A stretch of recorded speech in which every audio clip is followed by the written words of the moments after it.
my name is Maria Gaspar.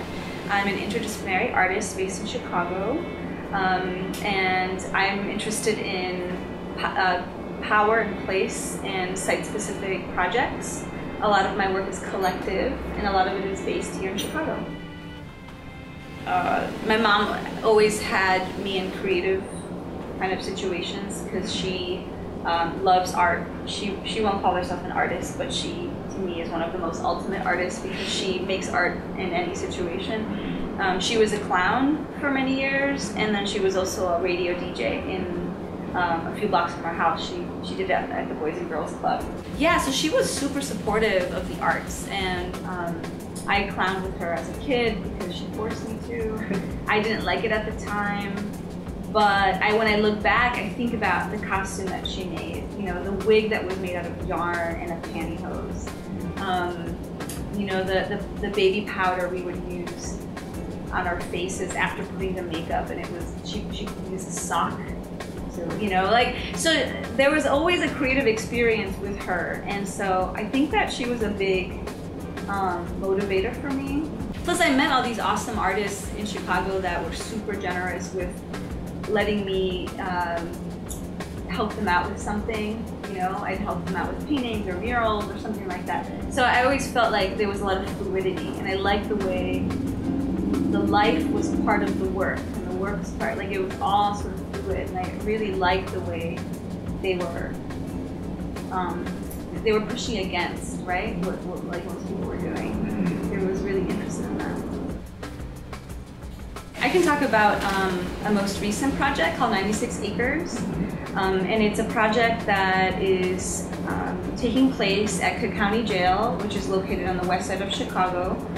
It's a place that I grew up a few blocks away from, and it's a place that I continue to work in.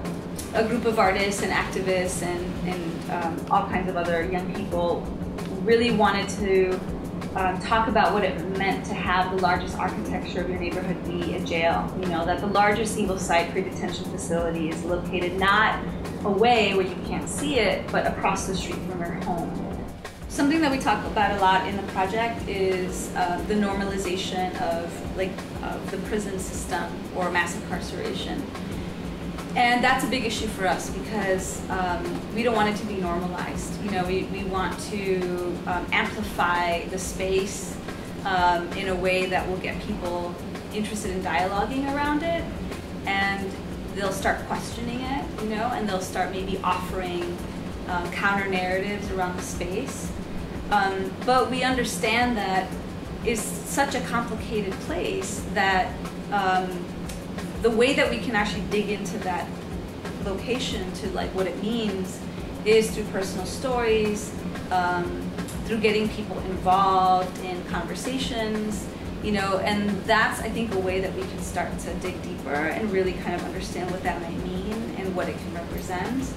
For example, a few months ago, I went to document a carnival that took place right outside of the jail wall, and it was a really interesting event because it drew tons of people from all over the city, but it took place right directly next to the jail. So it was a really interesting relationship that I was watching happen. You know, this carnival kind of Ferris wheel and games, and then you have this like really oppressive space.